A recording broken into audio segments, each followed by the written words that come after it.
Rapid English, no cap. Yeah, Rapid English, no cap. Listen, learn, and you'll speak ASAP with Rapid English, Hey everyone, no cap. and welcome back to Rapid English No Cap. I'm Lily. And I'm Alex. For those of you just joining us, we're the podcast that helps you learn English through real, natural conversations. That's right. And today we're diving into something super fun, modern American slang. Now, if you caught our podcast name, No Cap, that's actually one of the slang terms we'll be talking about today. Exactly. So, Alex, let's start with no cap. This is probably one of the most popular slang terms right now, especially with younger Americans. When someone says no cap, they mean no lie, or for real, or I'm being serious.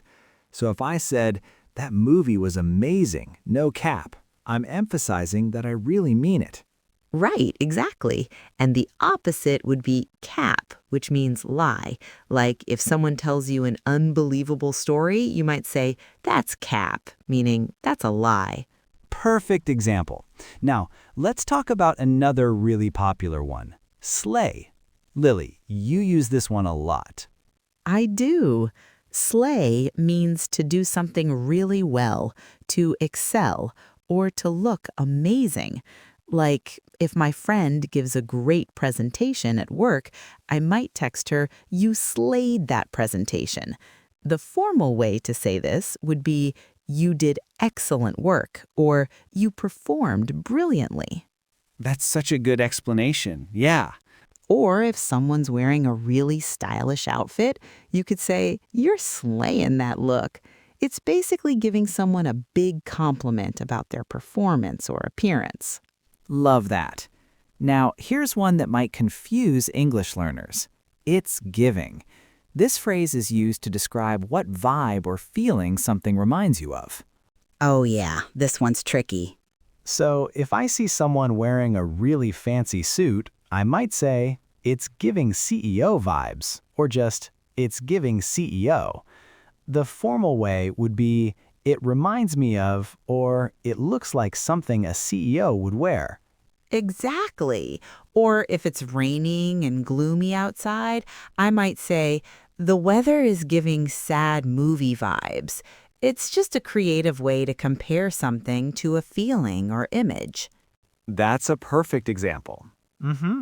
Now, let's talk about sus. This one actually comes from the video game Among Us, but it's everywhere now. Oh yeah, totally. Sus is just short for suspicious. So if someone is acting weird or their story doesn't add up, you might say, that's sus, or he's being sus. The formal version would be, that's suspicious, or that seems questionable. Right, like if your friend says they can't hang out because they're sick, but then you see them posting pictures at a party? That's sus. Exactly. Here's another really common one, bet. This is basically like saying, okay, sounds good, or I agree. It's super casual and you'll hear it all the time. Yes. So if I ask Alex, want to grab coffee at 3, he might just respond bet instead of, yes, that sounds good. It's quick and casual. Exactly, bet. See what he did there? Now let's talk about that's fire, or just fire. This means something is really good, cool, or impressive. Like, this song is fire, means this song is really good. Yeah, fire's definitely popular. You might also hear people use the fire emoji when they text. Instead of typing, that's amazing, they'll just send the fire emoji. True. Now, here's a fun one that's really taken off. Living rent-free in my head. This means you can't stop thinking about something. Oh, this one's creative. So if there's a song I heard this morning and I can't get it out of my head, I might say, this song is living rent-free in my head. The idea is that the thought is staying in your brain without paying rent. It's just there all the time. That's such a funny way to put it. And it could be positive or negative. Like an embarrassing moment from years ago could also be living rent-free in your head. Exactly. Oh, and let's not forget period, spelled Period. This is like saying end of discussion or that's final. Right, it's for emphasis. So if I say pizza is the best food, period, I'm saying I'm not open to debate about this. It's my final statement. Now, for our listeners, I want to give some advice about using slang. These terms are super casual, so they're perfect for texting friends, social media, or casual conversations. But in formal situations, like job interviews, academic presentations, or professional emails, stick to standard English. Absolutely. And remember, slang changes really fast. Some of these terms might be old news in a year or two. That's just how language works, especially with social media influencing how we talk. Exactly. The key is understanding these terms when you hear them, even if you don't use them yourself. It'll help you understand movies, TV shows, social media, and conversations with younger Americans. Absolutely. Now let's dive into some more slang that you'll definitely hear in everyday American conversations. Alex, let's talk about Lowkey and Highkey. These are everywhere right now. Great choice. So, low key means kind of, or somewhat, or secretly. It's used to downplay something. Like if I say, I'm low key hungry, I mean I'm somewhat hungry, but not desperately so. Exactly. And high key is the opposite. It means very or really or obviously. So if I say I'm high key stressed about this exam, I mean I'm really obviously stressed. It's like emphasizing how much you feel something. Perfect. Now here's one that's really interesting. Vibe check. This is when you want to see how someone is feeling or what their mood is like. You might text a friend, vibe check, how are you doing? Instead of just asking, how are you? I love that one. It's more casual and fun than just saying, how are you feeling? And sometimes people use vibe check when they think someone's acting weird, like, hey, vibe check, you've been quiet all day. Everything okay? Speaking of things that feel different, let's talk about hits different. This means something feels especially good or special in a particular situation, like coffee just hits different on Monday mornings, meaning it's especially satisfying when you really need it. Yes. Or like, pizza hits different when you're studying late at night. It's just extra delicious when you're tired and hungry. The formal way would be tastes especially good or is particularly satisfying. Absolutely. Now here's one that's all about food. Bussin. When food is bussin', it means it's incredibly delicious. Like, this burger is bussin' means this burger is amazing. Oh, I hear this one all the time on social media. You'll see people posting pictures of their food with captions like, this pasta is bussin' or just bussin'. It's basically the ultimate food compliment. Here's a really empowering one. Main character energy. This describes someone who's living their life confidently, like they're the main character of their own story, rather than just a side character. I love this one. It's about being confident, making decisions that make you happy, and not worrying too much about what others think. Like if someone takes a solo trip to Paris because they want to, you'd say, she has main character energy.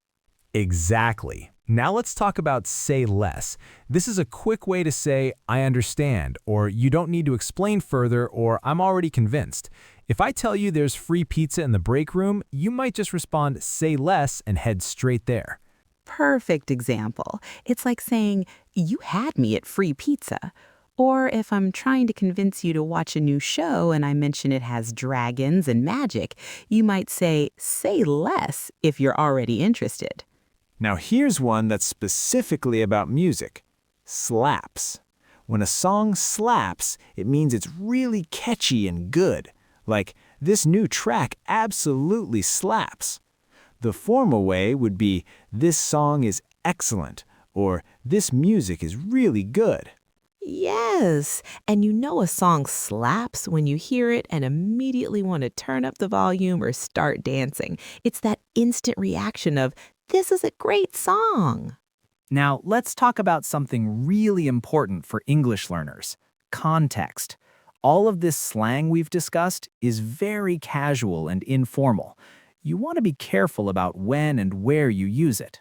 Exactly. So these terms are great for texting friends, commenting on social media, casual conversations with people your age, or talking with family members who are younger. But in professional settings, academic papers, or formal presentations, stick to standard English. And here's something interesting. A lot of this slang started in African American communities and then spread through social media, especially TikTok and Twitter. It's important to understand that and respect the origins of these expressions. That's such an important point. Language is always influenced by different communities and cultures. Also, these terms are most popular with younger Americans, teenagers, and people in their 20s and 30s. If you're talking to someone who's older, they might not be familiar with all of these expressions. So, for our listeners who want to practice using these expressions, here's my advice. Start by just recognizing them when you hear them in movies, TV shows, or on social media. Don't worry about using them right away. Great advice. And when you do start using them, maybe begin with text messages to friends who you know well. That way, if you use something incorrectly, it's not embarrassing, and your friends can help you understand the right context. Exactly. And remember, you don't have to use all of these to sound natural. Even native speakers don't use every slang term. Just pick a few that feel comfortable and natural to you. It's better to use one or two correctly than to overuse slang and sound forced. Definitely. Now, before we wrap up, let's quickly cover a few more that you'll hear all the time. Facts is used to strongly agree with something. Instead of saying, I completely agree, you might just say, facts. Right. So if I say pizza is better than burgers and you agree, you could just respond, facts. It's like saying, that's absolutely true. And then there's flex. This means to show off something you're proud of. Yes, like I'm going to flex my new car means I'm going to show off my new car. And mood is used when something perfectly represents how you're feeling. Like if someone posts a picture of a tired cat and you're also tired, you might comment mood, meaning same or I relate to that. Perfect. So to recap for our listeners, we've covered no cap, slay, it's giving, sus, bet, fire, living rent-free, period, low-key, high-key, vibe check, hits different, bussin, main character energy, say less, slaps, facts, flex, and mood. That's quite a vocabulary list. It really is. And remember, the best way to learn any language, including slang, is through exposure and practice. Watch American YouTubers, follow some American social media accounts, and listen to how these words are used in context. Don't be afraid to ask your American friends what something means if you hear a term you don't understand. And that's a wrap for today's episode. We hope you learned something new about modern American slang. Remember, language is always evolving, so keep your ears open for new expressions. Thanks for listening to Rapid English No Cap. Next week, we'll be talking about American idioms that confuse English learners. Trust me, we've got some good ones lined up. Until next time, keep practicing, keep listening, and remember, your English is fire, no cap. English, no See you cap. next week. Listen, learn, and you'll speak ASAP with Rapid English, no cap.